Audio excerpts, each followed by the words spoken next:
monggo aku disimak dengan seksama ala berkah ilmu usaha.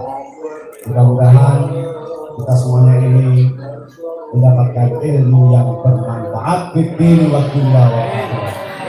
Sekian, kurang mohon maaf, monggo sak ikut demi panjenengan Gus menyampaikan ini semuanya. Assalamualaikum warahmatullahi wabarakatuh. Assalamualaikum warahmatullahi wabarakatuh. Bismillahirrahmanirrahim. Tabarakallahu wa sallallahu ala abdihi wa alamin al-kiram. Allahumma shalli ala sayyidina Muhammadin wa ala alihi wa sahbihi ajma'in wa ba'du. Mudah-mudahan Allah bermati seperti hati seperti doa pembuat permasalahan saya nanti. Sambil nunggu pemakai saya ini sudah selesai. Ini mau ngaji jadi pengarang kayak Pak Mahfud atau jadi pendengar yang baik? Yang jelas saya datang ini mau protes, jadi bukan mau protes. Protesnya gini, ini protes baik. Jadi adat Jawa itu biasanya kalau bapaknya alim, anaknya ada alim pun di rumah. Jika banyak enak bus numpang apa? Keramat gandul. Tapi kalau adat di Arab itu kebalikan. Jadi mbahnya itu entah siapa itu nggak pernah dibincangkan. Gara-gara punya cucu alim, punya titik alim, itu terus ikut terus.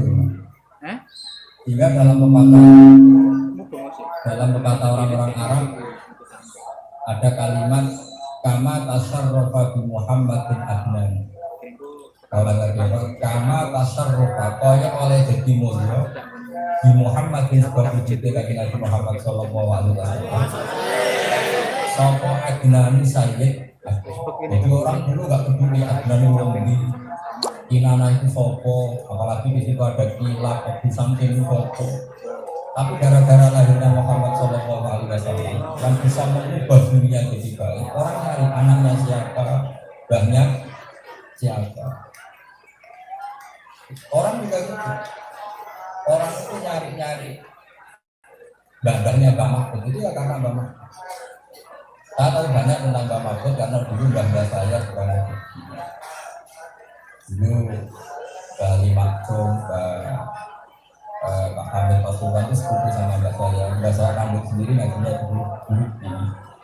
dulu Mbak Mahfud ngaji di Basolah Barat. Dulu Basolah ngaji sama beliau saya di Kubus memang selang-seling. Ya sudah seperti itu. Nah ini bisa selang-seling kalau cucu-cucunya alim. Makanya saya ingin suatu saat saya ngaji Gus Lukman di tempat ngaji saya. Jangan nggak selang-seling, ini nggak fair. Jadi harus selang-seling, memang harus seperti itu. Kenapa saya cerita ini begini? Banyak kasus dan ini peringatan. Orang alim alamah alaman hati ahlussunnah wal jamaah. Gara-gara anak cucunya misalnya mengharamkan ziarah, itu kuburannya nanti bekalang-alang. Wong liya apa ngekoli rawani, putune dhewe orang ngekoli akhirnya baik kuburannya bernapa? Hanya karena dua cucu saya yakin ziarah kubur itu bid. Nah, sekarang pertanyaannya, hal tasarrufal walad bil walid atau tasarrufal walid bil walad? Ini yang saya datang dengan niat protes yang baik, misalnya lagi protes yang baik. Jadi Mbah Mahfud itu orang yang ketika muncul itu tidak ada iskal, karena kita tahu Mahfud bin Abdullah bin Abdullah.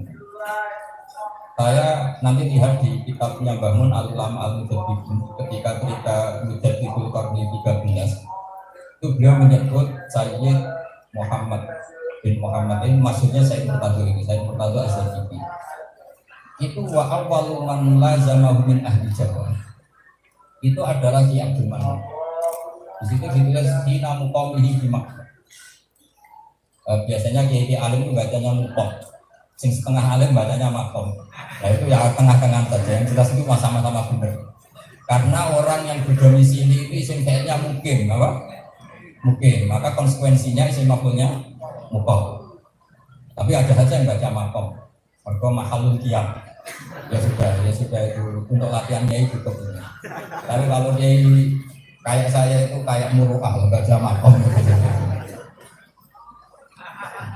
Nah ini buat sekaligus ya pelajaran karena ya bangga saya yang ngaji di sini, tapi dulu bahasa Barat ngaji sama Budi. Saya biasa semua sejarah seperti itu. Karena berita kandung namanya itu Haftor itu binti Maktum bin Soleh. Soleh ini yang dulu Kiai Sepuh di Kudus, masuk yang ngaji di situ bahasa Barat. Soleh bin Asnawi Sepuh. Asnawi Sepuh itu ibunya Mbak Mutamakin Gabel, hidupnya di Kudus. Nah, kenapa saya cerita ini di depan Gus Lukman, bukan Gus Fuad begini? Nanti adik-adik kalau satu singgung biasa saja.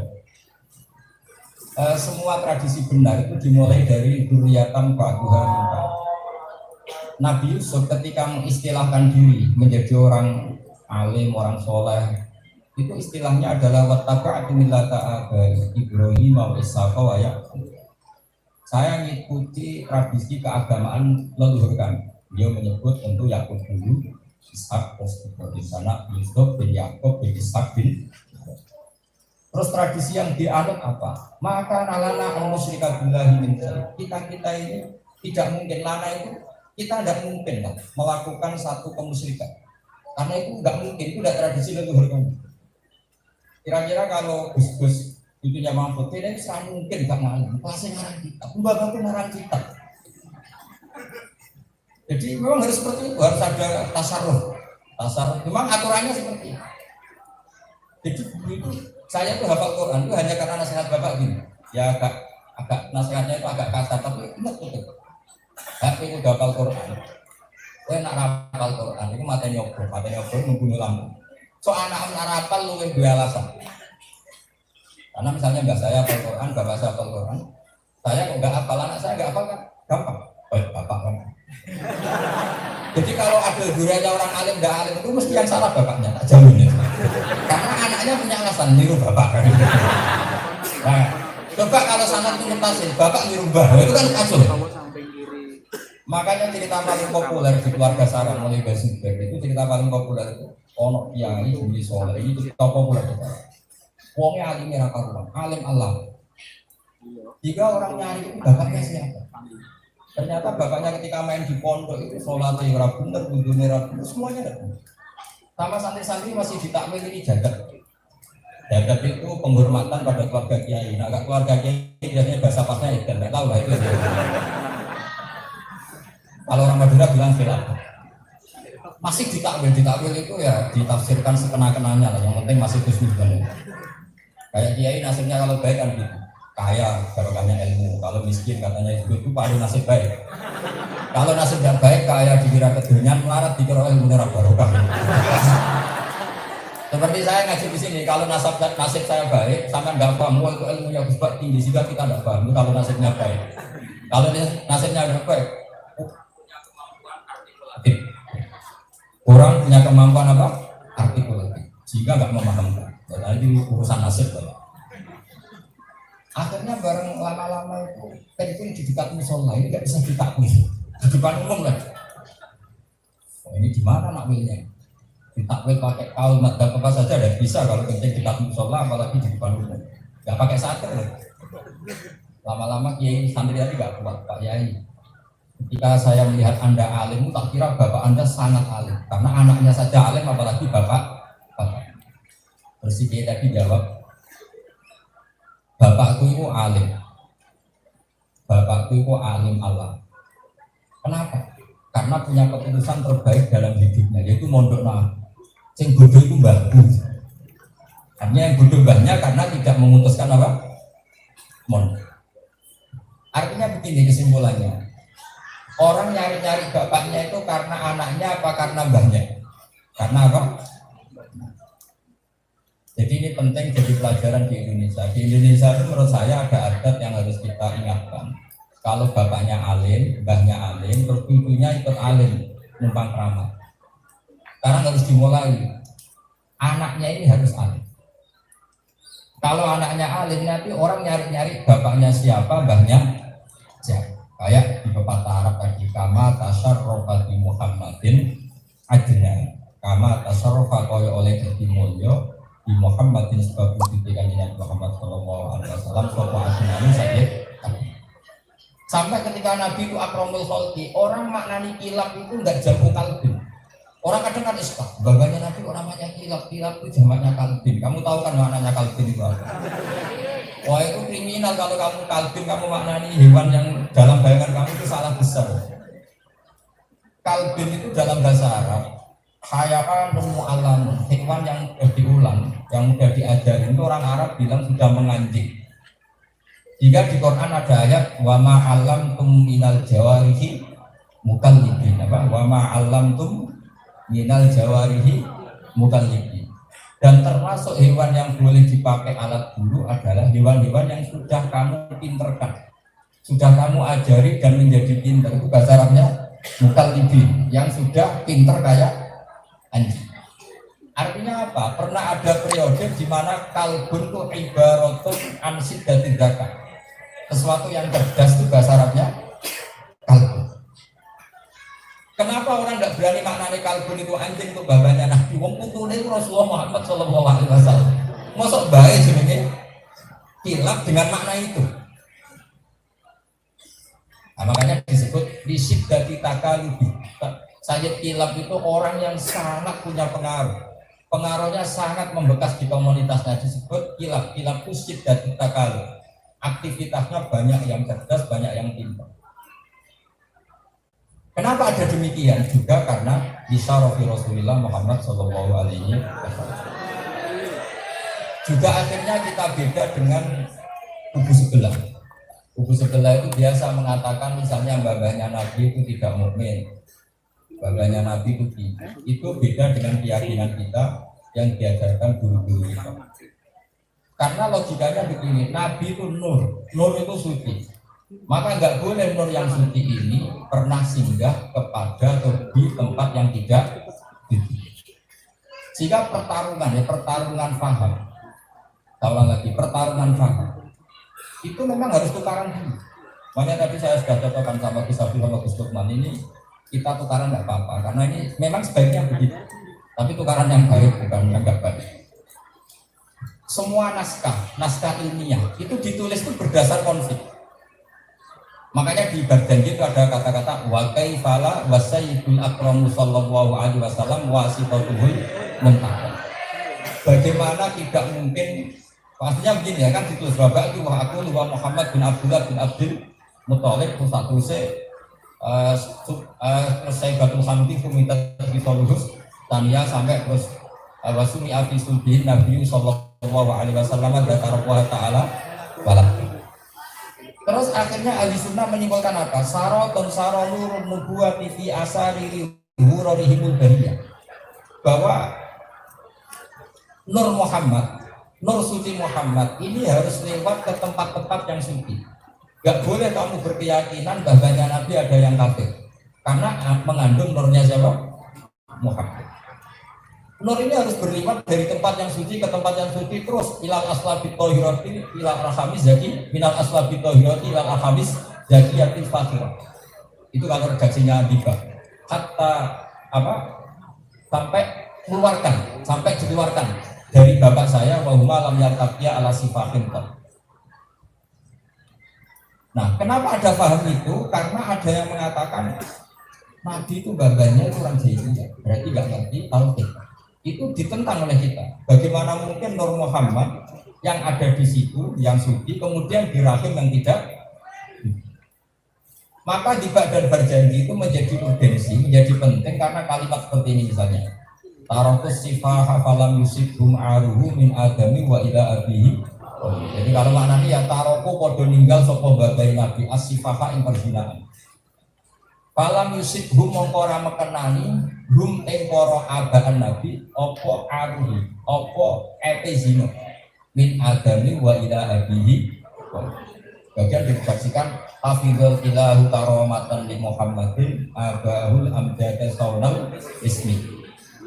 Hafidhul joko sopa alilahu pengeran hafidhul ilahu karomatan krono ngergani li Muhammadin maring Muhammad. Allah joko abahu imbah bayi Nabi atau leluhurnya Nabi al-amjada sing aguna. Dengan setelah status Muhammad adalah at-thahirul mutahhar, orang yang suci dan disucikan, nggak kebayang kalau kamu punya rumus hadza thahir al-mutahhar min kafirin min kafirin min kafir. Masa sesuatu yang suci kamu rumuskan hadza min kafir wa hadza min kafir wa hadza min, akhirnya seorang terhormat bernama Muhammad sallallahu alaihi. Artinya juga gitu. Mbah kamu itu distatuskan alim alam, itu terserah cucunya. Karena begini, misalnya Mbah Mahfud kok punya cucu kubus belah yang mengatakan ziarah kubur bid'ah.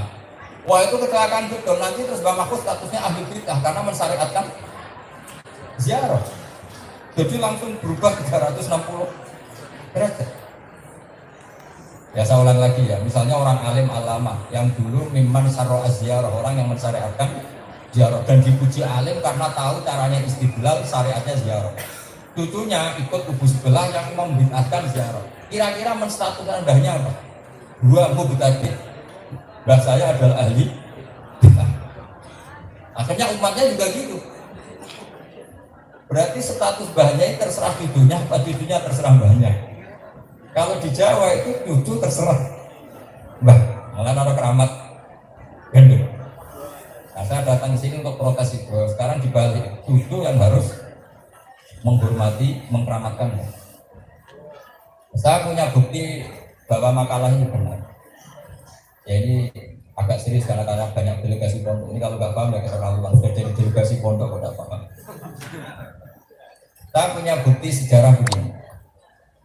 Saya itu dulu pernah lama sekali eskal itu janggal. Kenapa di Quran ada ayat maka anak Ibrahimu Yahudi wala Nasrani. Ibrahim itu ya ada Yahudi, tidak Nasrani. Itu sama juga dengan bilang Gus Lukman itu ya ora tobat, ya ora bebat. Itu kan enggak keren.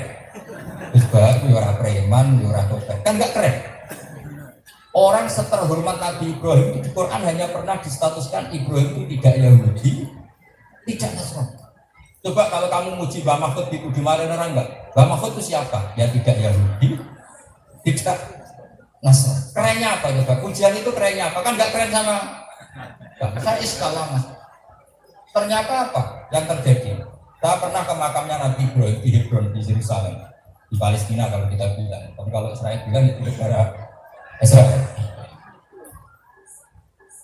Ketika orang Yahudi mengatakan Ibrahim adalah alal Yahudiyah, pengikut ya. Nasrani bilang Ibrahim adalah pengikut Nasrani. Maka Nabi Ibrahim yang sudah wafat ini nggak berkutik, terserah orang setelahnya menstatuskan apa. Jika orang Kristen namanya Abraham Lincoln, Ibrahim. Orang-orang Yahudi rata-rata yang cantik-cantik namanya siapa? Sarah kan? Sarah itu istrinya siapa juga? Ibrahim. Sampai Neng itu nggak berani menamakan anaknya Sarah, padahal itu istrinya Nabi Ibrahim karena sudah dipakai sebelah sana jauh ya. Artinya gini, orang yang sudah andai kan tidak ada Islam, tidak ada Rasulullah Muhammad SAW, kira-kira Ibrahim distatuskan apa juga? Distatuskan Muslim apa distatuskan Yahudi? Ya gitu. Kalau cucu-cucunya Bang Mahfud sudah ada alim, apalagi ikut kubu sebelah yang mengharamkan ziarah, mengharamkan tahlil, kira-kira babanya ahlul ilmi apa ahlul bid'ah kira-kira statusnya. Nanti kalau Indonesia jadi kubu sebelah Wali Songo dianggap sentral kemusyrikan apa sentral barokah. Nah ini pentingnya dzurriatan thayyibah. Jadi tanpa dikawal dzurriatan thayyibah kita ini tidak siapa sih. Jadi saya datang dengan protes ini. Saya kalau usul koyo-koyo gak level. Protes kan level itu ya level karena kan biut saya ngaji mbah saya kandung ngajinya begini, tapi mbah-mbahnya gurunya Mbah Mahfud ngaji bahasa Barat ngaji kita ya biasa mah semua sejarah sehingga kita sejarah sampai semua juga sejarah dipertemukan di Nabi Adam alaihissalam. Tenang saja jadi sampai nggak usah tersinggung semuanya nanti sejarah. Apalagi nasab sampai yang bengkarlan aman, nasab itu nggak kepake ketika tes ketemu mongkar. Nanti kalau tanya bapakmu siapa? Ibrahim alaihis. Jadi ini baliknya agama Islam. Sekarang anak Tarto itu tetap anak Ibrahim. Jadi aman, bapaknya sampai aman. Nanti gak kepakai, tenang saja. Dari sampai nggak usah nyesal, saya ini nggak gitu kira anaknya Kiai tenang. Nanti setelah mati langsung anaknya apa? Nabi. Dan mungkar nakir karena nggak pernah sekolah, nggak ngecek di KTP. Ini benar nggak? Ya nggak pernah dicek di, nggak kayak yang ngurus dia kok. Imigrasi sampai P1 diurus, paspor diurus. Ibrahim tanya, man abuka, disuruh jawab siapa nanti? Karena agama ini disebut millata abikum. Makanya saya itu kalau baca hadis, orang kalau punya adzauqus salim, punya rasa yang selamat, itu kalau baca hadis itu tambah cinta Rasulullah SAW.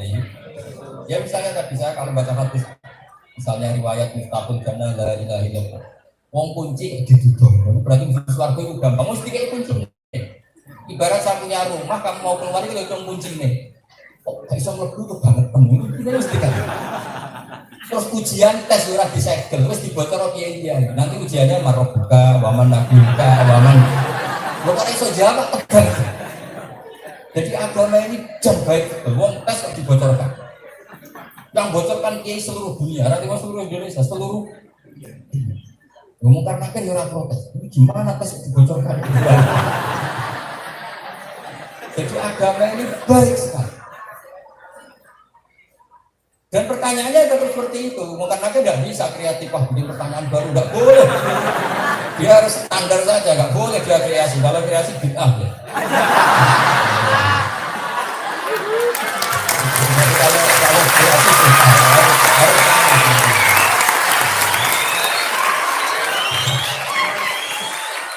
Nah ini kembali ke protes saya tadi. Saya tuh khawatir betul kalau Gus-Gus itu udah alim, karena tadi takut cara menstatuskan bapaknya, mbahnya itu sirinya kenapa di Quran ada kalimat apa? Maka anak Ibrahimu Yahudiyah wala Nasraniyah wala Kinkana Hanifam Muslimah. Itu setelah Yerusalem jadi kota internasional dulu. Itu makam Ibrahim itu yang kepala itu di sinagog. Jadi saya masuk masjid Ibrahim harus lewat sinagog karena menjadi kota tiga agama. Itu yang Nabi Yakub itu total di sinagog. Nabi Daud lebih parah lagi, dipakai atribut Yahudi. Jadi pakai apa itu? Pakai selimut, pakai kafan, semuanya atribut apa? Yahudi. Dan yang ziarah harus pakai atazai bisa juga harus pakai atribut. Jika mereka bilang Daud ya King David, raja mereka. Artinya gini, ketika mereka mensejarahkan, kita tidak berkutik. Coba, Daniel itu yang pakai nama Daniel itu orang Islam apa non-Muslim? Non-Muslim, padahal kamu tahu Daniel itu Nabi apa enggak Nabi? Nabi, ahli tauhid apa ahli syirik? Ahli tauhid. Yusa bin Nun. Yang pakai nama Yesua itu Muslim apa non-Muslim? Maka seharusnya santri-santri punya keberanian. Namanya Yusa dan Yang. Nanti lama-lama Nabi Haji Yusa. Kenapa keren? Karena istrinya Nabi. Tapi karena sekarang yang pakai kubu sebelah jauh tadi. Seakan-akan Sarah itu ya Yahudi ya. Maka menurut saya ayat maka anak Ibrahim Yahudi wala Nasrani itu menurut saya tamparan bagi kita. Tamparan bagi kita untuk tetap memegang sejarah sesuai originalitasnya sejarah. Kalau tidak akan disejarahkan orang. Coba sekarang nasibnya Ihya kayak apa? Kitab paling barokah. Tapi semenjak orang sok ahli hadis itu dibully habis-habisan. Hadal hadis wahim jiddan, hadal hadis maudhu'un la aslalah. Jika orang baca Ihya sekarang itu nggak nyaman. Sekarang yang dicetak secara masif itu yang edisi tahqiq. Edisi tahqiq ironisnya hadis-hadis Ihya dia lama-lama orang ini Imam Ghazali sok hadis tau orang. Coba kalau di kampus-kampus orang bilang Ghazali itu pakai orang yang sudah meninggal itu sudah nggak berkutik, sudah seperti itu doanya seperti itu. Sehingga terserah yang mensejarahkan setelah. Ketika orang meyakini Ibrahim Yahudi, yang Nasrani meyakini Ibrahim Nasrani, sampailah Rasulullah Muhammad Shallallahu Alaihi Wasallam. Terus beliau ngendikan Ibrahim tidak Yahudi, tidak Nasrani, tapi bapak tauhid. Lalu buktinya apa kalau Ibrahim bapak tauhid? Debat begini kata Nabi, Ibrahim itu pernah di Mekah. Nah ini cucunya. Orang Yahudi Nasrani tidak percaya. Anda bagaimana cucunya? Anda ini orang Mekah, hidupnya di Medina. Sementara Ibrahim orang Palestina. Ibrahim kita tahu orang Palestina tempatnya, meskipun dia dulu orang sekitar Babylon. Anggap saja orang Palestina gitu. Nanti malah rumput, nanti lahirnya gimana itu. Tapi sebenarnya saya tahu memang logikanya gitu. Jadi memang pernah lahir mungkin dulu namanya Begitu, kawasan itu pindah ke Syam, kemudian pindah ke Mekah. Akhirnya Nabi Muhammad bilang, Ibrahim itu pernah ke Mekah. Buktinya apa? Terus disebut di ayatum bayinatum maqamu Ibrahim. Buktinya jejak kakinya ada di Mekah, yaitu maqam Ibrahim. Bekas injakannya kaki apa? Ibrahim. Nah kalau itu belum benar makom, karena mahal lukiyamir rijli. Karena memang kakinya Ibrahim diinjak di situ, makanya di situ di ayatum bayinatum maqamu Ibrahim. Tapi kalau tempat berdomisili itu aqama yuqimu iqamatan, makanya bahwa mungkin berarti apa? Mukom. Tapi kalau yang diinjak kaki betul namanya apa? Makanya qoma zaitun maknanya dia berdiri di situ. Tapi kalau aqama zaitun fitermas maknanya menetap. Ini karena syaratnya kiai itu harus bisa tasrifan sekarang ini. Nah, kita teruskan. Sehingga pengarang Darjanji itu tahu betul masalah utama Muhammad jadi nabi adalah dia itu anaknya siapa, turunannya siapa. Itu pula yang dipakai alat orang Yahudi Nasrani. Muhammad kok ngaku nabi ku anak sapa? Wong Mekah itu terkenal ilmu jahiliyah. Kok jadi nabi kurang mungkin. Jika orang-orang Yahudi Medina itu pede sekali mengkritik nabi. Makanya berjanji dengan tegasnya ngendikan wa ba'du fa'aqul wa Muhammad bin Abdullah bin Abdul Muttalib wasmuhu Syaikhul Hamdul Humitat Bitolus. Jadi itu buku sejarah.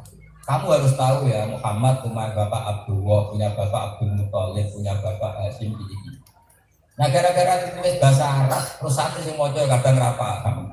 Mau soalnya akhirnya kubu sebelah darani mantra. Akhirnya dibit. Santri yo ora paham, mocone yo kayak mantra tenan macam apa. Ya santri sing ora paham masih. Mergo sing paham kiai ini wis ora ngarep perjanjian lan padha dene ya. Nah, setelah disegarakan, jadi sejarah itu normal. Makanya saya berkali-kali bilang, saya pernah ngaji di PBN bilang, andai kan di Pak berjanji ditulis bahasa Indonesia, itu lagi buku sebelah tidak akan dikatakan kita, karena itu murni buku sejarah.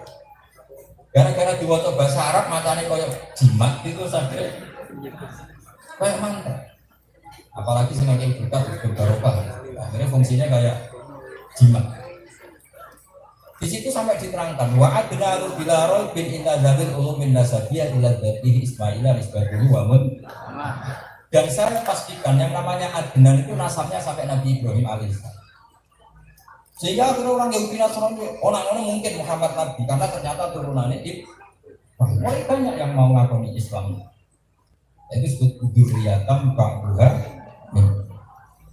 Jadi nggak bisa yang bisa bela bahwa Mahfud bin Abdul Manan harus Fuad, harus Lukman, harus mulai dulu karena tadi sekali anak cucunya tidak alaman hadihim wa alamin walihim wa ala tariqatihim punya pikiran yang berbeda, nanti orang mengira bagainya juga seperti itu. Maka kata kunci kita adalah dzurriyyah. Dan saya bangga jadi dzurriyyah ke-6 kalau nggak itu dari Mbah Soleh. Mbah Soleh saya itu dulunya Mbah Soleh Darat. Ya tentu diantara dulunya Mbah Soleh Darat banyak. Di antaranya beliau pernah ngaji di Bugis. Tentu bapak saya juga mungkin pernah ngaji babanya Mbah Makbul, biasa lah silang-silang seperti itu, pasti seperti itu. Bukan mungkin, tapi pasti seperti itu. Nah kenapa saya cerita ini? Supaya konsisten buat taba'atu millata abadi Ibrahim wa Ishaq. Harus ada kata wat taba'atu, saya ikut. Karena sekali tidak ikut ini menjadi masalah besar. Mungkin Gus Topan tahu banyak lah betapa pondok yang sekarang bangganya Katolik, Katolik, karena yang mengharapkan itu dunianya sendiri. Orang lain bisa apa? Sama seperti sekarang pondok mandiri kadang jadi orang lain trauma nggak punya akibat, tapi kalau Gus yang trauma. Makanya kata bapak, Yus gue guru prapopo, dia rasa gimana? Bulu-bulunan itu variasi. Karena sekali itu Pak, Gus trauma nggak punya gila. Saya itu nggak punya gila. Sampai sekarang. Dan saya berkali-kali ditawarin kasih gelar, saya nggak mau. Terus saya bilang gitu, aku tak seneng deh. Kalau dokter honoris causa, dok, nak lanjut duit, nggak pantas dokter lanjut duit. Jadi baru kan ada punya gelar, lalu duit yang pantas, fokus ya Pak. Ya pokoknya enak. Nah nanti problemnya.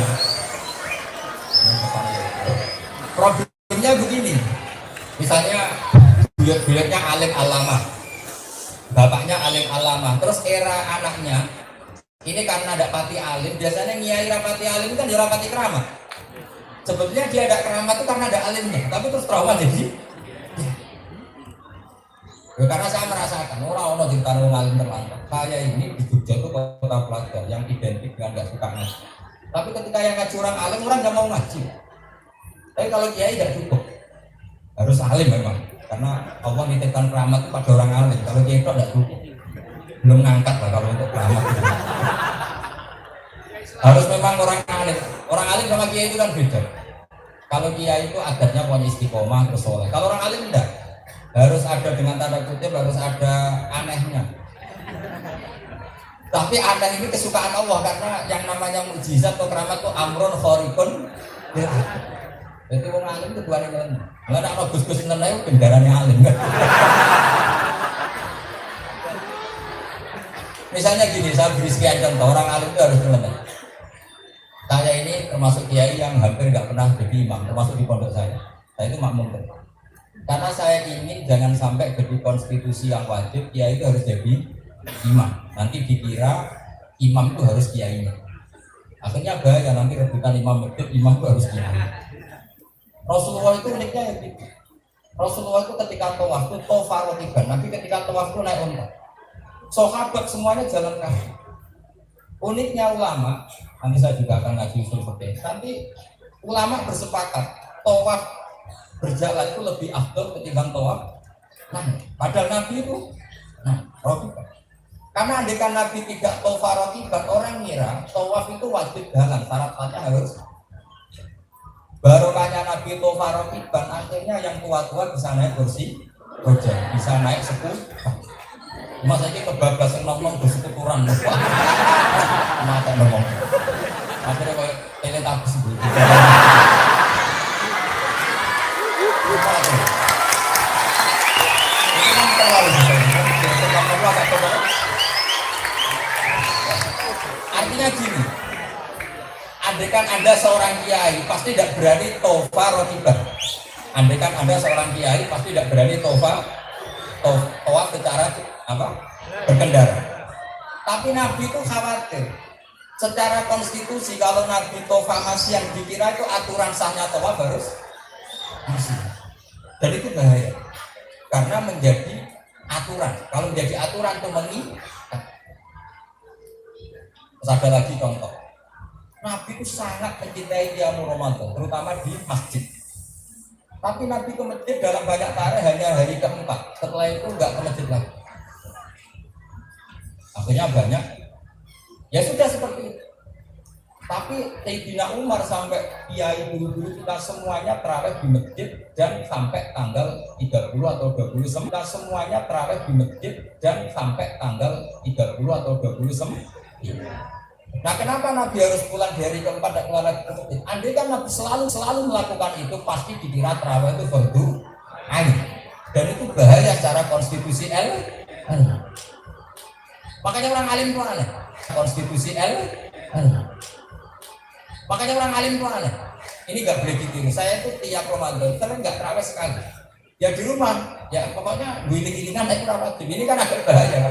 Yang kan agak bahaya. Tapi kalau di dunia orang alim itu harus. Tapi ini saya bilang tidak perlu gitu. Soalnya perlu disetujui. Ada lagi contoh. Jabir bin Abdullah, Abdul bin Mas'ud, beberapa sahabat yang menangi Rasulullah SAW. Itu datang ke masjid. Datang ke masjid bawa serban, bawa jubah itu dicandal. Terus beliau sholat hanya pakai sarung. Akibat uzrahu ala akiki.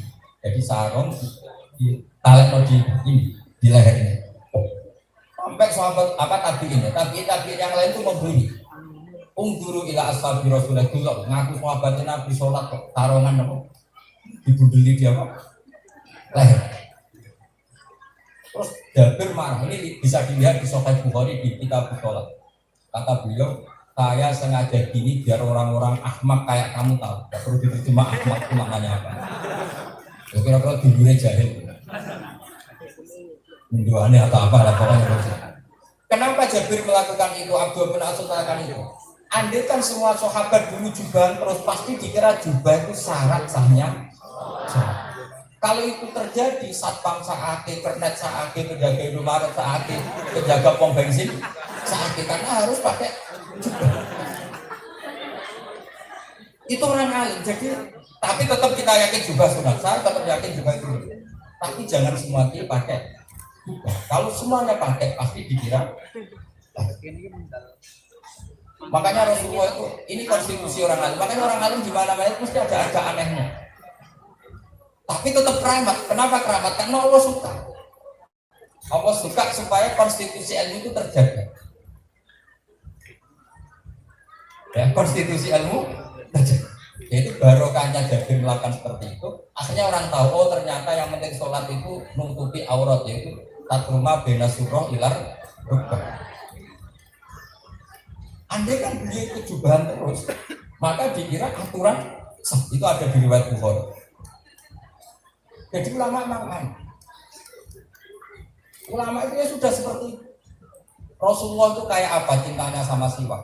Juga kalau Anda sowan Kiai Fuad atau Kiai Lukman pasti pakai sikat gigi. Masa tamu itu sowan Kiai itu kan gak sopan.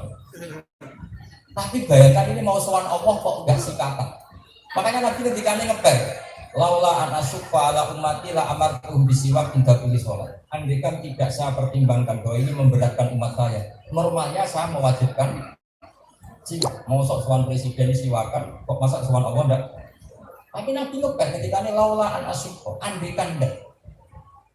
Ada lagi misalnya sholat istillah. Nabi kan sering ngendikan yang dulu Rabbuna ila baqiya sulusul lailil akhir. Bunga paling mandi kira-kira ya 3:30 atau 2:30 lah mulainya. Sulusul lailil akhir. Maka Nabi itu pernah sholat Isya itu sampai 2:30. Sampai Umar di kitab-kitab nak sing cerita KNU untuk kentongan. Tapi cara kubu sebelah ya aneh. Nabi karena mau kentongan kok kentongan.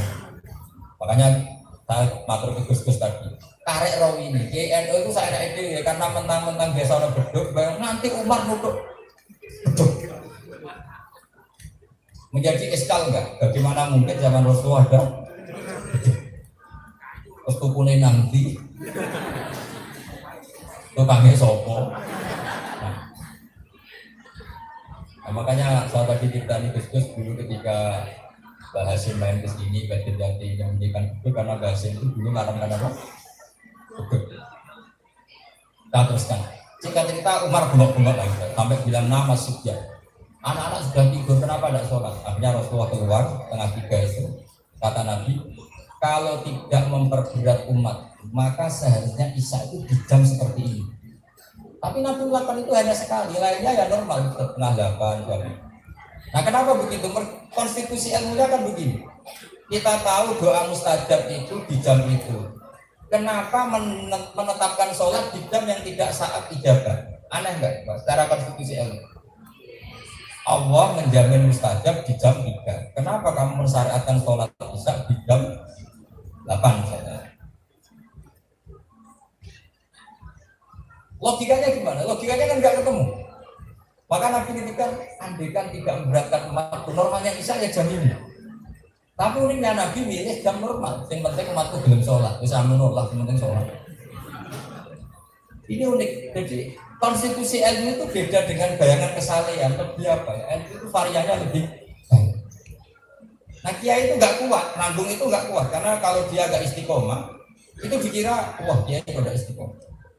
Maka bapak saya itu sering ngendikan ke saya, gue nak jadi kiai, gue istiqomah teman-teman. Jadi nasihatnya malah. Kenapa begitu? Begini logikanya. Ada imam masjid, ngimami masjid kampung istiqomah sampai tua imam. Secara teori kiai itu baik karena istiqomah. Kalau teori ilmu enggak. Kapan ada kaderisasi kalau ini enggak mau sukses kan? Maka pertanyaannya, ini istiqomah apa orang ngekek kesempatan wong liya kan? Ilmu loh ya.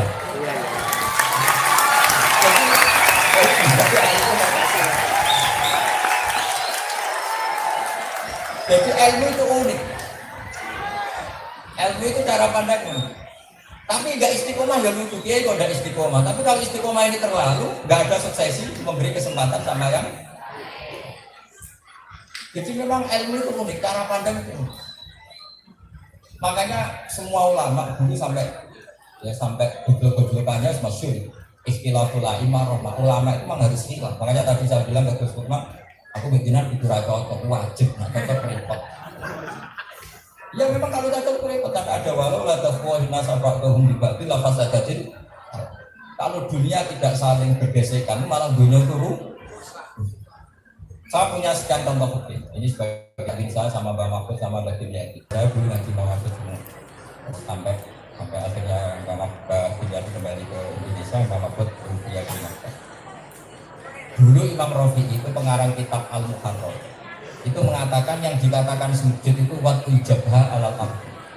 Saya ulang lagi, waktu jabha alal ardi. Sudah kalau ini diletakkan di masjid atau masjid yang namanya apa? Sujud. Era Imam Nawawi, kitab Muharrar itu diganti namanya Minhajul Qadir. Itu kitab kesayangan semua alawiyin, semua habaib, semua kiai. Terus Imam Nawawi karena punya riwayat umir tu anas juga ala sabati ahdumin, saya diperintahkan sujud melibatkan 7 anggota itu al-jabha wal yadain warubaten wal qadam. Jika Imam Nawawi ngendikan wal asok sujud itu harus melibatkan anggota tubuh, kalau enggak sah. Jika cerita Imam Rafi'i bilang sah, Imam Nawawi bilang tidak. Bagus silap itu, sehingga bagusnya begini. Kena delok wong desa lagi Islam anyaran, sujudnya talkun ya sudah anggap baik sah. Ala madzhabir Rafi'i. Terus saya cek, ya perlu diketahui ini banyak alumni utusan dari pondok-pondok ya. Kitab itu kan rujukan kan gitu ya. Kitab Minhajul Talibin itu induk kitab Muharrar karangannya Imam Rafi'i. Kitab Muharrar induk kitabnya Imam Ghazali namanya Al-Wasit, Al-Basit, Al-Watis. Imam Ghazali ngarang kitab induk karangan gurunya namanya Dirayatul Madhab, Nihayatul Matlab di Dirayatul Madhab. Kita ulang lagi Pak, Nihayatul Matlab di Dirayatul Madhab. Kitab ini mensarai kitab Mukhtasarul Muzani. Tentu Imam Ghazali mengikuti kitab karangannya Imam siapa? Setelah saya cek di kitab aslinya yaitu kitab Aslukul Imam Ba'id Fiqih Syafi'i, yaitu kitab apa? Itu di kitab ada kalimat begini. Ya kalau kamu sujud yang aman itu melibatkan 7 anggota itu aman. Ulama siapa saja akan bilang sah. Tapi andaikan kamu sujud hanya waktu jabah itu ya bisa saja sah. Yahtamilu katanya, mungkin sah kata Imam Syafi'i. Kenapa? Karena Nabi kalau sujud itu hanya menghentikan sajadalah kawat iwasam iwabasori. Nabi tidak menghentikan wayati waridni wakodami. Jadi kok unik, Imam Nawawi itu mentasih 7 anggota, tapi Imam Syafi'i sendiri ngepeh. Bisa saja sah, karena Nabi hanya mengatakan ketika berdoa, ya Allah sujud kepada engkau, jabati apa? Sajadalaka wajhi, wasam'i, wabasori. Tidak ngendikan wayati, warubati, wakoda. Akhirnya kita enak. Nah jadi kiai pantasnya sujud ya ala sahabat aku. Komentar isu dia kan kurang pantas. Dianggap iso ngaji kan gitu. Tapi nak wong desa-desa sujud anggap baru enak ya. Terus pertanyaan kedua ini bisa dibahas masail kan. Untuk menjadi murtad fi'li. Ayo tak ini tadi yang dibahas masail. Untuk yang menjadi murtad fi'li harus sujud pada berhala 7 anggota apa cukup baduk? Cukup jebak. Ayo jawab. Ini musakannya ini 2 kiai ini. Coba. Untuk sah menjadi murtad itu cukup sujud di ghairillah. Waktu jabah atau harus pakai sakati argumen? Apa? Satu saja, yakin. Nah kalau yakin artinya gini, wong go murtad sah, wong sholat rasa kan.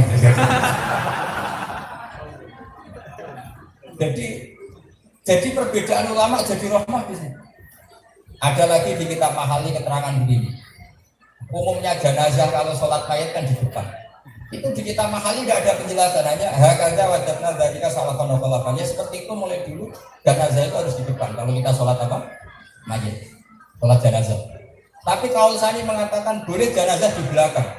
Alasannya masuk akal. Fa innal janazah laysat bimanzilatil imam. Jenazah tidak imam, ngapain harus di depan?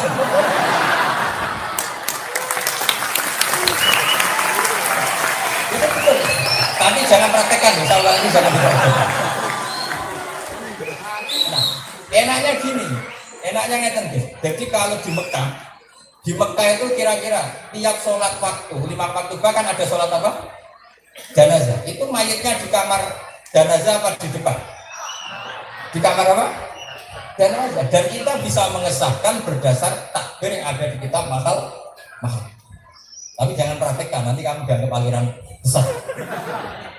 Tapi meskipun kita tidak praktekkan di Indonesia, kita punya khazanah. Kalau di Arab Saudi, di Mekah, dulu sebelum tahun ini, tahun 82 atau apa itu, dulu semua mayat yang mau disolatkan ke haram itu dibawa ke depan.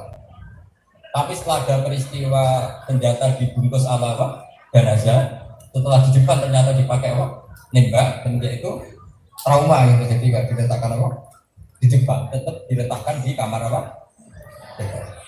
Dan kita masih cukup pakai kita untuk analisis itu, yaitu di kitab mahal ini diterangkan fa'innal janazah laisat bimanzilatil imam.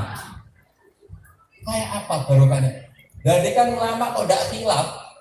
Ya kalau itu kaulan wahid dan kita tidak punya banyak khazanah gitu. Makanya doakan saya sama kiai ini khilaf terus sampai mati. Karena bagus. Dulu itu ada cerita kiai itu kalau anaknya sekolah kedokteran itu itu gak disopo kiai. Setelah dengar kalau kiai loro tambah cepat mati, terus dia harus curiga jangan-jangan disuntik mati dulu. Terus dia terus tak jadi dokter. Sama ini juga gitu. Injilnya pejabat itu kalau ada pengajian gede karuan. Tapi semenjak Gus Kerso jadi pejabat sekarang ya biasa sampai pejabat dulu. Jadi istihad itu penting. Coba kalau istihadnya tunggal. Mungkin sekarang kita tidak pernah punya dokter seorang dia. Jadi makanya istihad itu harus beda terus kan? Karena istilahul a'immah apa? Itu Imam Syafi'i itu gurunya Imam Ahmad. Itu yang Imam Ahmad itu tetap beda. Imam Syafi'i gurunya Imam Malik itu tetap beda. Kita beri contoh dulu. Nah ini beda saja, ini kan fakul masalah. Ini sebagai penghormatan sama Imam Ahmad karena beliau terkenal al-faqih al-muslim. Asbabut tohara itu apa? Kata Imam Malik, sababut tohara al-hayat, wasababun natfi al-maut. Yang menjadikan sesuatu suci itu adalah kehidupan. Yang menjadikan najis adalah ya, misalnya sapi kalau hidup suci apa najis? Suci, sekali mati najis. Begitu seterusnya. Sehingga abdul al-mutawallid min najis. Misalnya ada batang, kemudian ada uget-uget, statusnya tetap suci karena punya kehidupan. Nah pertanyaannya begini, lalu kalau orang mati, orang manusia itu kalau hidup suci, kalau mati najis dari Imam Malik. Sehingga dari Imam Malik kenapa jenazah harus dimandikan? Ya karena memang najis. Sementara mau disolati maka terus suci dimandikan. Dari Imam Malik kenapa dimandikan? Karena untuk sahnya syarat di sholat. Kalau pikirannya siapa? Tapi mulai Bani Adam, khusus Bani Adam, Imam Syafi'i balik meskipun Imam Malik guru. Wah kalau bab itu saya ada anak guru saya. Bab itu balik loh. Kata beliau masyhur. Allah Ta'ala walaqad karramna Bani Adam. Bani Adam tunggu saya muliakan. Wa qadiyatu takrimihim alla yuhkama binajasatin bil maut. Yang namanya terhormat itu jangan dihukumi najis. Masa sesuatu terhormat kemudian distatuskan najis itu tidak hormat, tidak terhormat. Kerennya apa dikatakan najis? Masa kiainya mati, oh cekel itu najis. Kayak apa tersinggungnya? Kiaimu mati, bareng orang kang ngapain sholat. Iku jenazah Pak Kiai kemudian, oh cuma kita najis tak sholat ini. Tapi dari Imam Malik ya, karena tadi pikirannya Imam Malik konsisten saja.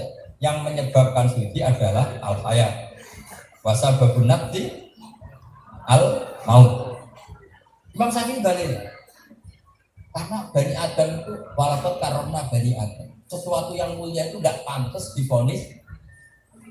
Soal dimandikan itu ta'abudi ya sudah dimandikan ta'abudi memang perintah Allah dan Rasul tidak usah karena apa? Mati. Sudah. Tapi Imam Malik daerah Imam Syafi'i itu khilaf masalah anjing. Ketika idza walagho fi ina yahadikum al-qalbu falyasilu sab'an. Kalau apa? Wadah itu kayak wadah. Teksnya hakim yang wadah. Kalau wadah itu dijilat anjing, walagho itu dijilat anjing, maka cucilah dibuka. Kalau Imam Malik, ya sudah kalau jilat saja. Kalau tersentuh kakinya atau badannya enggak ada. Wong Nabi ngendikan jilat. Sekarang pertanyaannya gitu. Misalnya saya mau makan dengan piring, sampean dilati, masuk santri termas. Kira-kira tak ubah kalau, sampean dilati. Enggak jawab kan? Oh diubah, nanti cekel. Enggak kan? Makanya Imam Malik tuh, wong nyekel jilat kok bodoh. Wes tak dilati bojomu lah, tetap ora karah dulu. Masuk wayu lah.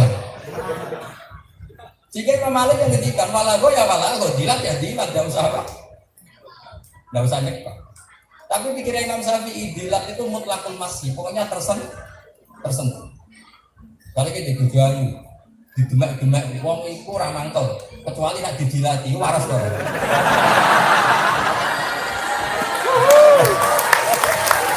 Jadi logikanya itu, ya benar separuh, ya memang peke itu begitu. Jadi di bab piring itu kayak bener Imam Malik, masuk dilat sama nyentuh. Sama di bab piring ya, tapi di bab istri bener mana? Maka setelah itu terus ditemukan, itu Mbak Mahfud ngarang Binail Mahmud di semua kitab, itu ditemukan ada ilmu usul fikih namanya Tangkihul Manat. Ini tak ajarkan malam ini. Tangkihul Manat itu gini, ada sekian peristiwa yang disebut Nabi, tapi illatul hukminya dipilah-pilah. Saya ulang lagi ya. Ada sekian peristiwa zaman Nabi, terus ilatul hukumnya dipilah, itu namanya Tangkihul Manat. Misalnya begini, saya beri contoh. Dengerin saja, sama anda harus pendapat sama saya, karena khilaf itu boleh. Cuma nak sampean santri ngilafi aku ngelama. Karena kode kiai ini tidak apa-apa kan, repot apa? Ya. Ja'a A'rabiyun, sama siapa terkatanya? Ja'a A'rabiyun ila Rasulillah sallallahu alaihi wasallam. Terus fayaqulu ahlaktu ya Rasulullah. Faqala wa ma ahlakaka qol wa qatu imraati fi nahari Ramadan. Ya Rasulullah, saya ini rusak. Kenapa? Saya hubungan intim sama istri saya fi nahari Ramadan. Yang siang saya jima istri saya. Maka saya sama Nabi disuruh merdekakan budak, kalau nggak bisa puasa 2 bulan berturut-turut, kalau nggak bisa ngasih makan orang miskin 60 orang. Ya. Kata Imam Syafi'i, kata Imam Malik, semuanya termasuk Mbah Mahfud karena beliau pengarang usul fikih. A'rabi dibuang, ya A'rabi dibuang. Karena pertanyaan ini, andaikan yang melakukan itu orang kota, tetap hukumannya sama anda. Kita ulang lagi, A'rabi itu jadi catatan hukum apa hadisatul waqi'ah, memang peristiwanya A'rabi. Hadisatul waqi'ah atau kaswisti. Ayo sekarang tak bedanya. Andaikan orang kota melakukan itu hukumannya sama enggak? Sama, berarti A'rabi enggak jadi. Imro'ah juga dibuang. Imro'ah juga gini, dulu yang halal kan 2 zaman dulu. Jangan kayak mikul yang beda itu enggak. Dulu yang halal itu kan 2, illa ala azwaji wa ma malakat. Nah sekarang andaikan yang diajar hubungan intim amatnya, ketentuannya sama apa enggak? Sama, berarti kata Imro'ah dibuang. Nah yang menjadi perdebatan Imam Syafi'i dan Imam Malik, dan ini sampai kita, mungkin nanti Gus Umar juga tetap gak tetap saya atau Gus Fuad gini, jima istrinya itu statusnya haram apa mubah? Enggak, mubah kan? Loh, istri loh. Hubungan intim dengan istri itu boleh apa enggak?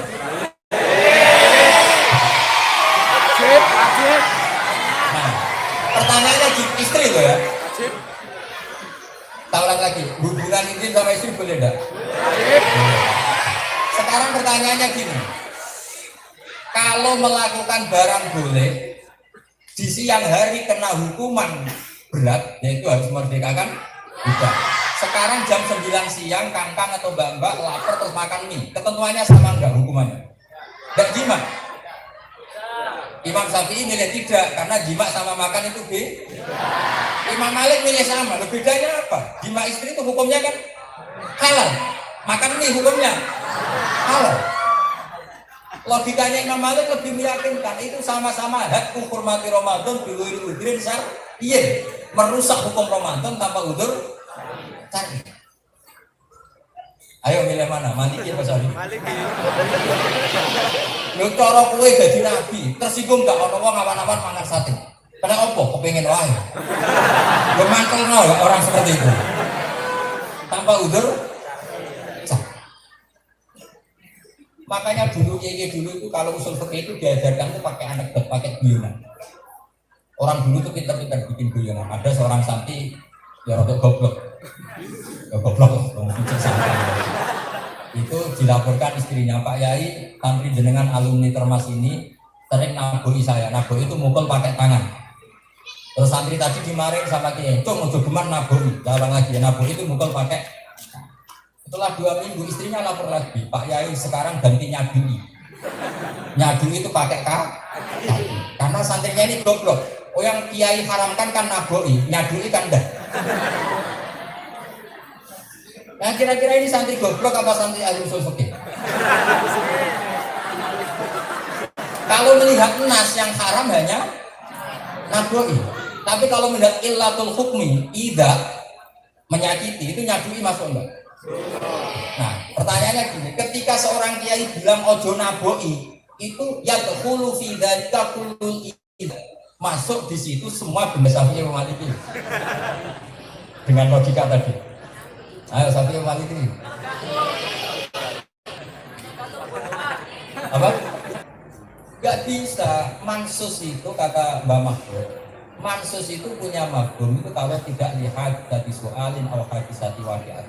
Kalau punya mafhum itu kalau tidak lihat dari soalin atau hadisati waqi'at.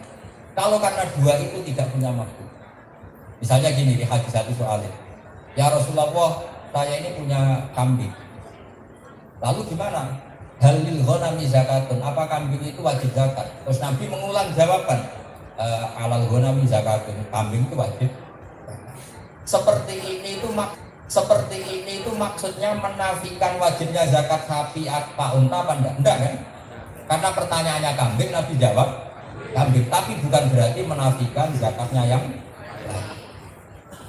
Itu kan misalnya santri kita dari kiai ini, santriku, jogeman pacaran, boten itu langsung kawin. Di podoe dilarang cek bayi kawin. Jadi orang itu yo kok nalar sithik terus kok. Nah, kalau gitu ada santri dilarang WA-an sama santri putri. Boten nih, kalau namun gandengan.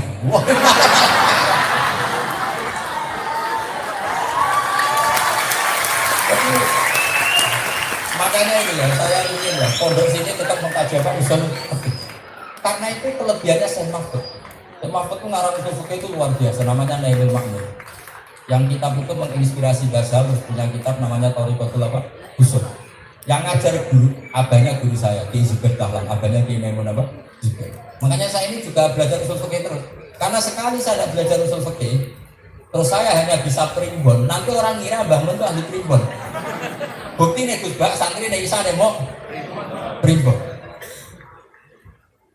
Jadi derajatnya kiai itu karek muridnya. Nah, misalnya saya alumni Mbah Mun, terus di Jogja dukun. Terus orang ganti generasi, nggak menyaksikan Mbak, statusnya sanad bangun dari saya, mesti orang kira, wah mesti aku kok guru nih kan gitu. Makanya saya ini roda maksud, waktu kita begitu, tak ada guru, nah aku mau coba primbon, mesti guruku jadi. Makanya pokoknya kalau ide sekarang kama tasyarrofa bi Muhammadin adnan, jadi dibalik, yang keramat nuntut wong tuane itu dibalik, wong tuane sing nurut keramat anak. Saya yakin, andaikan Mbah Mun tidak sealim ini, orang nggak bakas Mbah Zubair.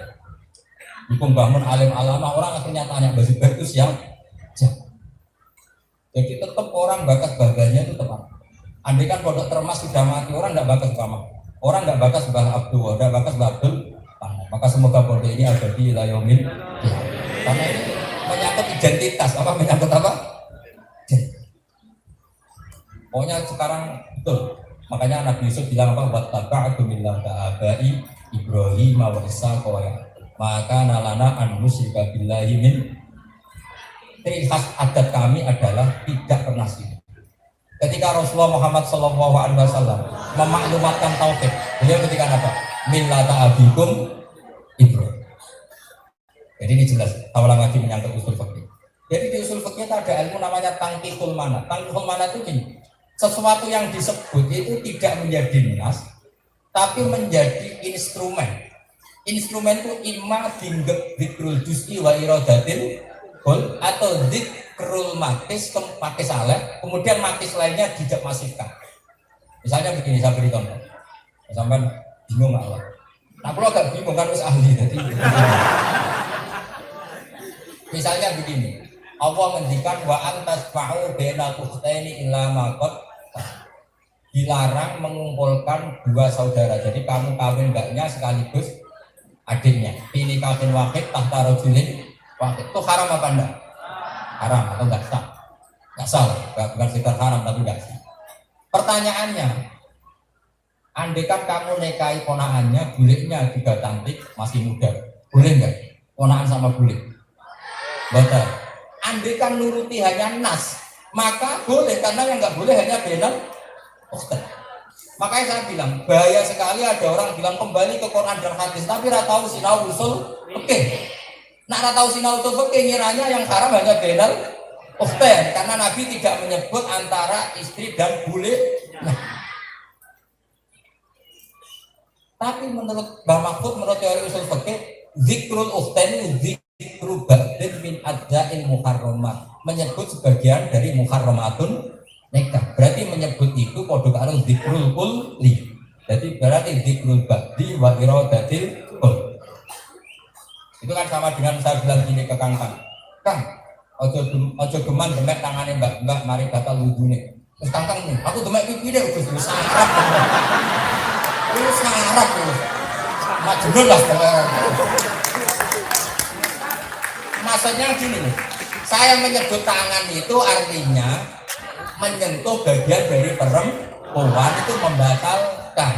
Bagian itu aku nyebut tangan. Nah, berarti liyane tangan juga sama. Ukhtaini itu haram. Berarti liyane ukhtaini yang semahram juga haram, termasuk istri dan buliknya, istri dan mbaknya dan sebagainya. Nah, coba sekarang misalnya ada ilmu usul fikih yang merangkap di berarti wa iradatin kol itu istilah balaghah. Kalau dalam istilah usul fikih itu apakah umum itu bagian ala umum? Sekarang zikrul ba'di itu apakah ta'yin apa zikrul ba'di umum? Yang benar ya zikrul ba'di umum. Misalnya gini, ini dengarin betul ya. Yang contoh gampang itu. Saya misalnya kiai punya pembantu namanya Zaid bakar rumah. Ya saya punya dalam Zaid bakar rumah. Kemudian ada tamu saya bilang, Zaid ini. Ternyata Zaid itu di kamar mandi atau sedang kemana? Terus Umar nggak keluar, mesti dipanggil Zaid dan saya. Kira-kira Umar ini goblok apa enggak? Goblok, karena saya manggil Zaid itu sebetulnya semuanya dalam yang bisa hormat tamu itu tak panggil, siapa saja. Cuma kebetulan saya nyebut, ya, berarti nyebut Zaid itu laisa muradan bi aini Zaidin. Dia harus Zaid, siapa saja yang sefungsi dengan. Sama nyebut ukhtain adalah perwakilan dari muharramat, orang-orang yang haram dinikah. Tidak harus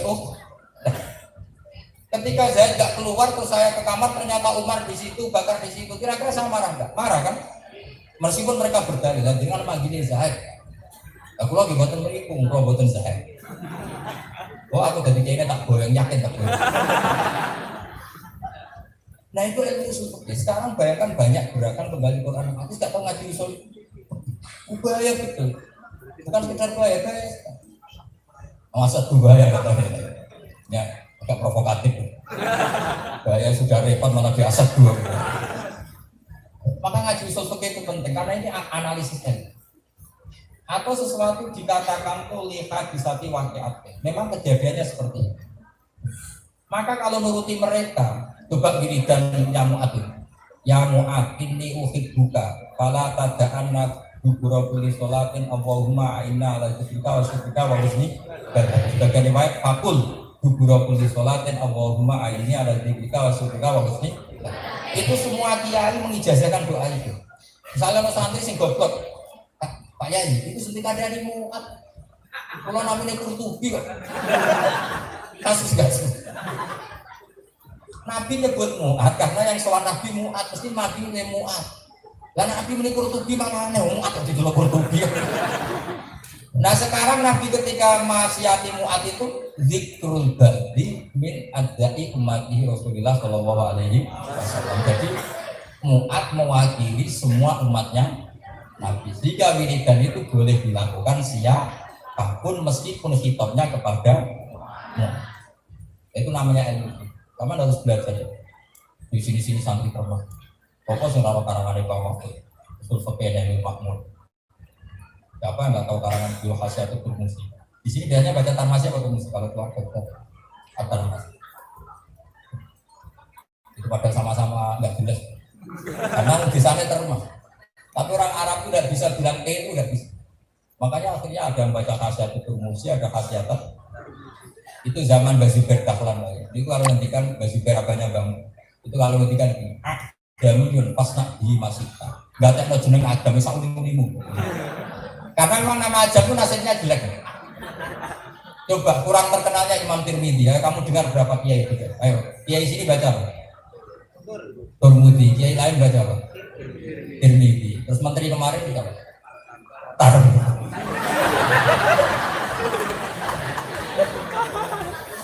Ya kan? Jadi maka itu ada kaidahnya. Ajamiyun pasna bihi. Ya kan? Jadi maka itu ada kaidahnya. Ajamiyun pasna bihi masih. Nah, itu nama Adam Sauni. Coba kamu tahu nggak? Siti Maryam, ibunya Nabi Isa, namanya siapa? Maryam kan? Tapi orang Mesir itu nggak bisa bilang Maryam, bilangnya Maria. Maka istrinya Nabi namanya Maria apa Maryam? Maria itu nama lain dari Maryam. Ya sudah seperti itu. Makanya yang ada yang baca Abdul, saya pernah dengar di Fathul Masail. Kama fi Khasyatul Turmusi. Ada yang bantah, oh itu Tarmasi. Yang benar ya karuan terlepas, tapi orang Arab masalahnya tidak bisa ngomong. Coba kamu kalau bilang apa? Durian kan? Orang Arab nggak bisa. Indonesia misalnya. Habib Umar ketika takziah Gamun itu ketika Al Indonesia, ya kan? Dalnya di Domah. Habib Umar ketika takziah menghormati wafatnya Gamun apa? Al-Alim Al-Ghafir, Al-Alim Al-Alama, Al-Indu. Makanya di mata-mata maraton dia misalnya Indonesia. Jadi saya mohon itu nggak perlu diperdebatkan apa Khasyatul Tarmasi, apa Turmusi, apa Tirmizi. Umumnya orang sini baca. Kalau yang luar pondok termah. Enggak, yang ada yang Turmusinya tuh. Yang baca Turmusi ada. Oh ini di belakang ada baca Turmusi. Ya Turmusi. Karena memang kaidahnya gitu. Ajamiyun pasna bihi masih. Makanya Bang pernah guyon sama saya gitu.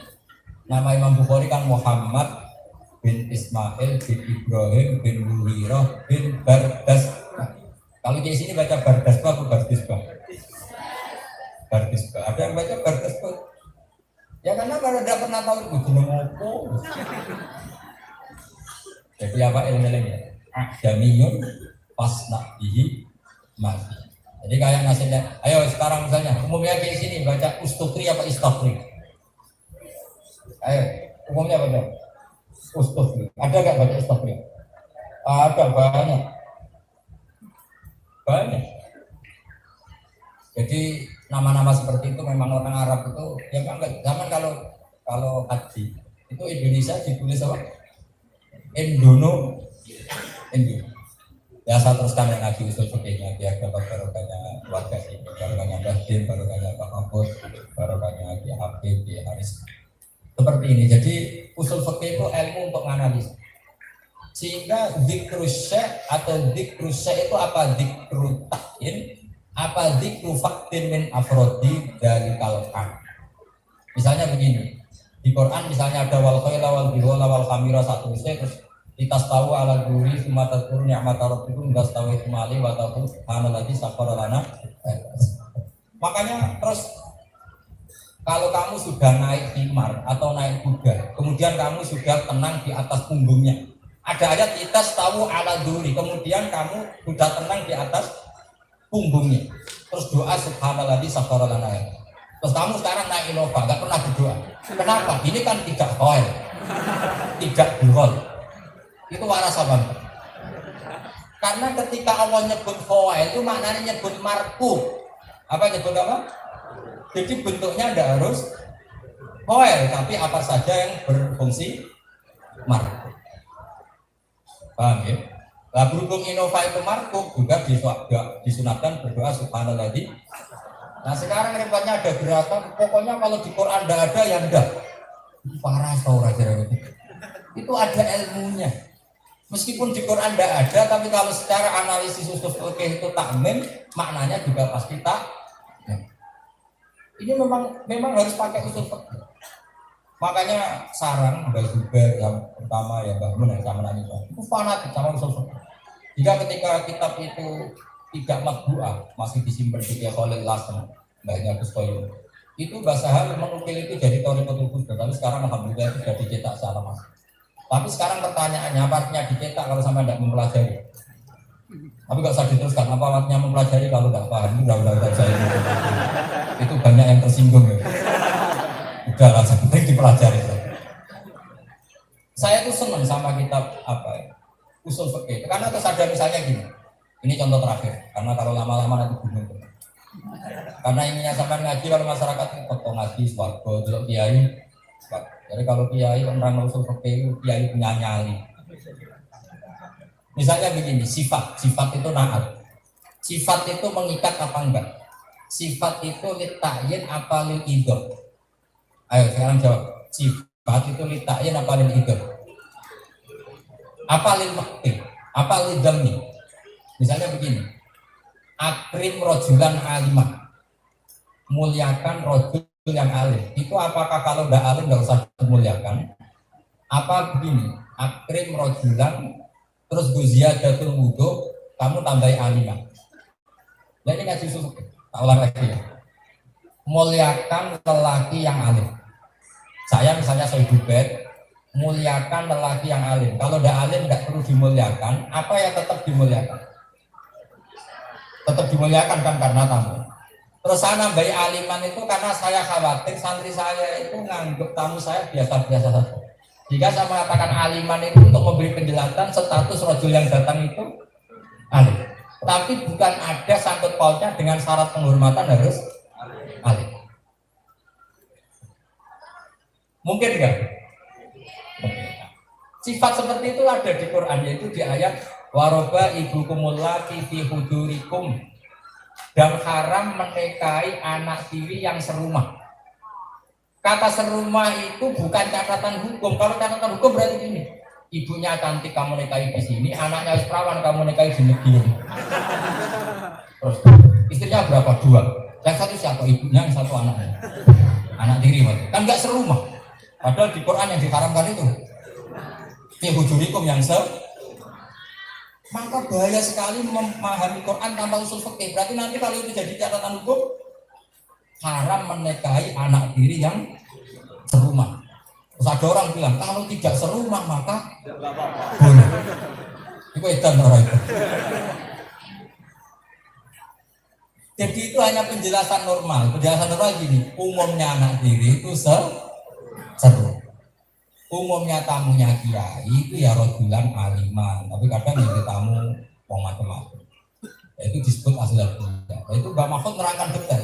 Ada sekian sifat yang nggak boleh menjadi catatan hukum. Di antaranya sifat lil idoh untuk memberi penjelasan atau sifat lil aghlabiyah. Umumnya seperti itu. Misalnya gini, tunggu nak suan kiai aja rokok. Wes oke, dia nggak rokok. Ya oke, dia nggak rokok. Tapi rambutnya dipilok pingat. Yang dilarang kan rokokan. Tapi kalau rambut anak pang nggak apa-apa, kan nggak disebut. Itu repot. Makanya di antara kelebihan ilmu usul fikih itu semua dianalisis. Lafaz sama makna itu di mana? Nggak jawab. Lafaz sama makna itu di mana? Ayo, lafaz sama makna itu di mana? Dulu makna. Ya itu kamu nggak tahu ngaji usul fikih. Lafaz sama makna itu dulu makna. Terus supaya orang lain paham perlu dilafadzkan. Maknanya lafaz itu malfuz, sesuatu yang diucap. Nah, karena lafaz ini nggak bisa mewakili luasnya hati, sehingga lafaz itu mesti osro anil makna, mesti nggak bisa mewakili semua. Nah, ini tak jamin terakhir, contoh terakhir. Nanti tak bacakan di kitabnya Mbak Mahfud. Dan itu mujma'al, artinya semua ahli usul fikih tahu itu. Jika misalnya saya begini, saya itu gumerenjet kepengen santri ini sopan. Ulang lagi, saya terbesit kepengen santri ini sopan.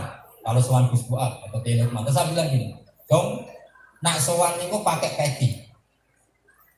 Karena saya tahu santri ini sudah pakai sarung, pakai baju yang kurang itu pakai. Jika saya bilang dong nak sowan pakai peci. Terus sampai secara goblok bilang gini peluang ke kamar, terus kabinet dicoplok sarungan tok peci. Kebayang nggak orang segoblok itu? Nah ini perlu penjelasan. Jadi artinya gini, ketika saya ngomong dong nak sowan kiai pakai peci, sebetulnya semangat saya itu dong nak sowan kiai itu sing sopan. Wamin suwari sopan itu pakai. Jadi makanya lafaz itu enggak cukup untuk mewakili hati. Hukum.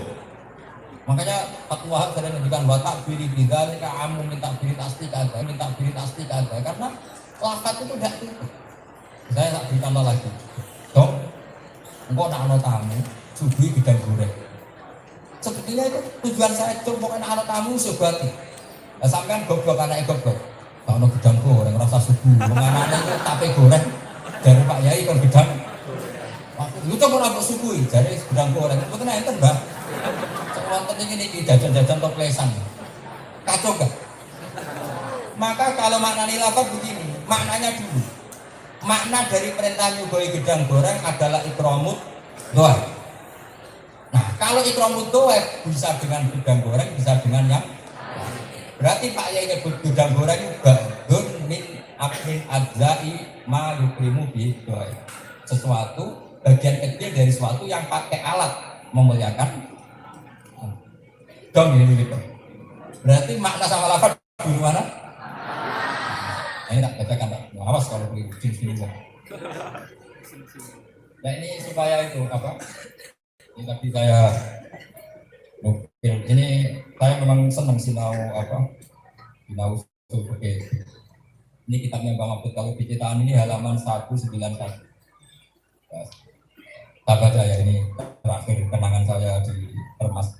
Bismillahirrahmanirrahim. Wal ma'ani hiya aswaru al-bihniyatu min haitsu innahu wa wudi'a bi izaiha al-alfadhu wal suwaru al-hasilatu fil aql fa min haitsu innaha tuqsadu bil lafzi sumiyat makna wa min haitsu innaha taqsulu min al-lafzi fi aqli sumiyat mafhuman wa min haitsu innahu maqulun fi jawabi wa huwa sumiyat mahiyatan. Pusing kok permutok mesti pusing. Saya tak jamin pusing.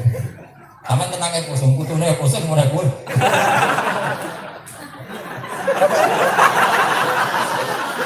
Ya ini kan posisi sama lagi ya. Dan didengerin saja. Kalau nggak paham tenang saja. Karena mayoritas. Orang nggak paham sama yang paham itu banyak mana? Maka bergembiralah Anda. Berarti partai apa? Mayoritas. Berarti pemenang pemilu. Ya saya ulang lagi. Wal ma'ani hiya aswaru al-dhihniyatu min haitsu innahu bi'a bi izaiha al-alfaz. Namanya makna adalah gambaran batin. Yang gambaran batin ini kemudian kamu memilih apa? Saya menggambarkan santri saya itu sopan. Kemudian saya milih cung keturunan. Kalau di kampus mungkin cung pakai dasi. Sebetulnya gambaran itu hanya ingin saya ngomong cung berpakaianlah yang sesuai konteks dan kondisi. Tapi saya kan lafaz itu nggak mungkin mewakili semua gejolak hati. Maka misalnya kadang lafaz nggak menyebut Zainab, suasana hatinya kepengen gue mantu solihah. Nah, berarti kata Zainab sama solihah keren kan? Keren solihah. Nah, berarti lafaz itu tercermin dari makna. Tapi kata Mbak Mahfud, problemnya orang lain memahami itu dari lafaz. Jika orang, lu kudu Zainab, disebut Pak Yai Zainab. Makanya kata Mbak Mahfud, lafaz itu makalul qoli apa makalul qalbi? Bingung tuh kena rati terangnya. Mau kok pasti masa elektron bermula dengan ya bisa pikir jalan bahasa masa itu nak debat itu lucu. Ya tapi ya pantas ucap santri. Enak pulau ya pantas pasti masa itu. Makanya rasa juga. Tahu lagi, ini senam otak. Ini di halaman 191 juz 1. Nah, saya sering sinau kitab ini. Ini tahadus ini. Supaya juga bibit-bibitnya tambah sinau. Mengaku beliau sinau. Tenang saya karena sinau sini. Ya, wal ma'ani hiya aswaru adziniyatu min haitsu innahu di'a bi izaiha al-alfaz. wasuwar al-hasilah bil akhlak. Makanya misalnya Nabi ngendikan gini, tasoddaku walau biqol kotiwadin, kamu sodako meskipun dengan wajah yang ceria. Maksudnya Nabi itu ya ingin orang itu sopan sama orang lain. Terus ada orang gini, abang biar jantung gue.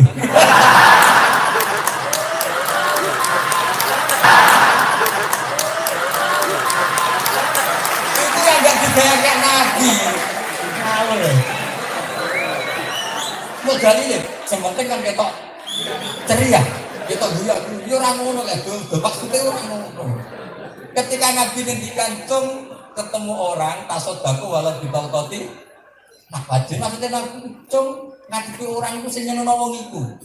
Kemudian diekspresikan pakai lafaz tolkoti wajib. Terus gue orang ngapunten jenengan kakek. Jadi makanya sekarang lafaz sama makna atau mana? Tadi jawab lafaz. Dasar amatir. Ya sabar, nanti dimusyawarahkan ya sama pengurus-pengurus termasuk ya. Bab apa? Lafaz sama apa? Ulang lagi. Famin haitsu innaha tuqsadu billah disumiyat makna. Berarti lafaz itu dimaksudkan untuk mengantarkan makna, bukan makna didikte oleh lafaz. Wis pinter. Pokoknya kok mulai dikasih pinter bergaji usul fikih. Wa min haitsu innaha tahsulu minal lafzi fil aqli sumiyat mafhuman.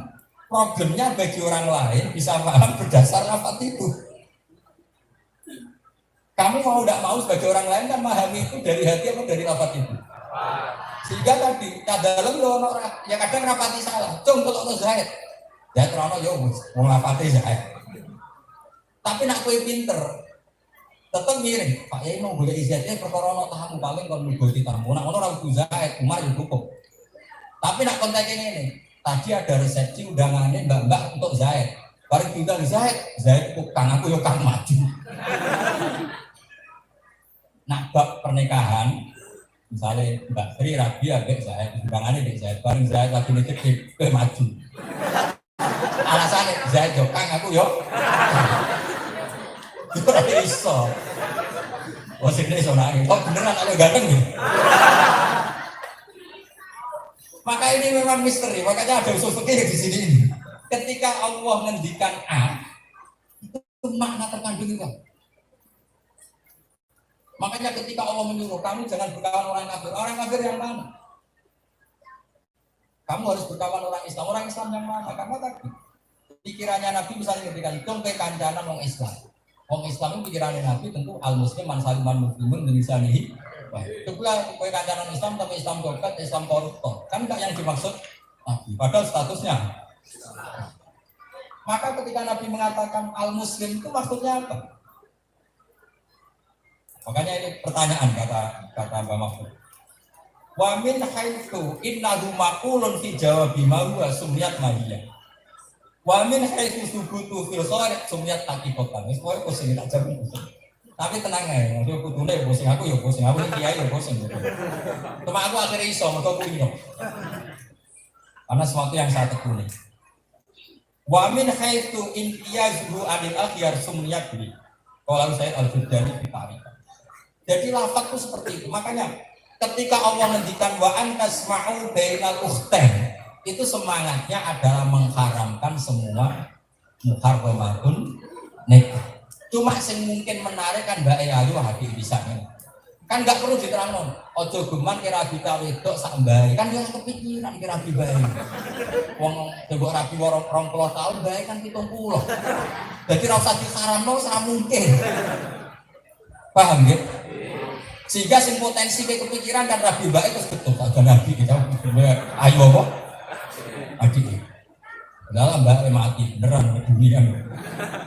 Jadi wakas mau binalukten itu adalah dia karena orang yang kepikiran itu kan tentu mengumpulkan saudara karena umurnya masih, cantiknya masih. Kalau sama buyut-buyut kan terpaut apa? Tapi tetap saja secara fikih yang haram itu ya istri kumpul sama saudaranya atau budenya atau buyutnya atau enggak. Nah sekarang pertanyaannya ya lafaz sama mana di mana? Di rumah. Jadi Makanya terus Imam Ghazali ketika ngarang Ihya dan sekian ibaratnya dianggap salah, dibully sama orang banyak. Ketika dibully, Imam Ghazali ngarang lagi namanya Al-Imla fi Iskalatin Ihya. Itu diantara jawaban beliau gini, fal ma'ani awsa'u minal ibarat. Sama siapa? Fal ma'ani awsa'u minal ibarat wasutur awsa'u minal kutub. Jadi makna itu lebih luas ketimbang redaksi. Wasutur awsa'u minal kutub. Dan dada ini lebih lengkap ketimbang kita. Karena kita itu tetap terbatas. Karena harus ada yang dilapatkan. Misalnya gini, di sunat no sholat nih masjid. Masjid itu maknanya itu tempat yang baik untuk sholat yang nyaman. Sekarang mau masjid tapi wae kubu sebelah, wae masjid yang akhir no kue. Ada masjid tapi milik kelompok yang ngakhirkan kamu. Sama musola yang nggak ngakhirkan kamu. Abdul mana? Abdul musola. Tapi kan kata Nabi harus di masjid. Tapi bayangannya Nabi tentu tidak masjid yang bikin masalah. Jadi memang ya sudah seperti itu. Makanya semangat melafatkan itu apa? Nah, itu akhirnya dipekeh di Arab al-hukmu yabiru ma'ilatihi wujudan wa.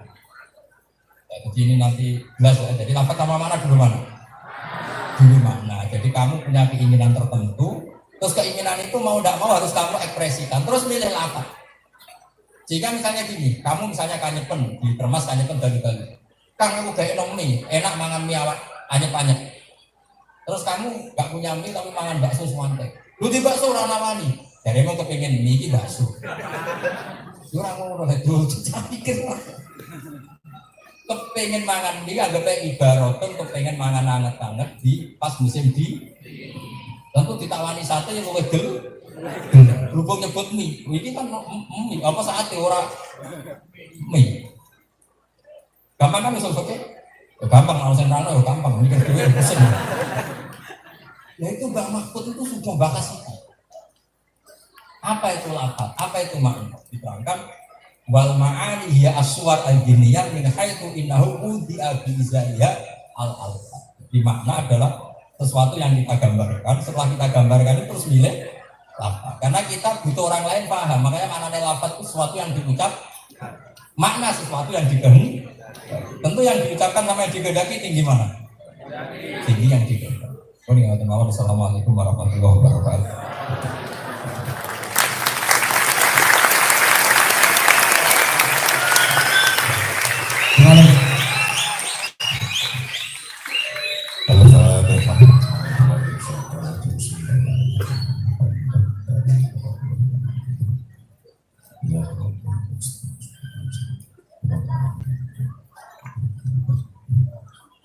Bismillahirrahmanirrahim. Allahumma shalli wa sallim ala sayyidina Muhammad wa ala alihi wa sahbihi wa sallim wa ta'ala wa sahabati rasulullah alhamdulillah rabbil alamin.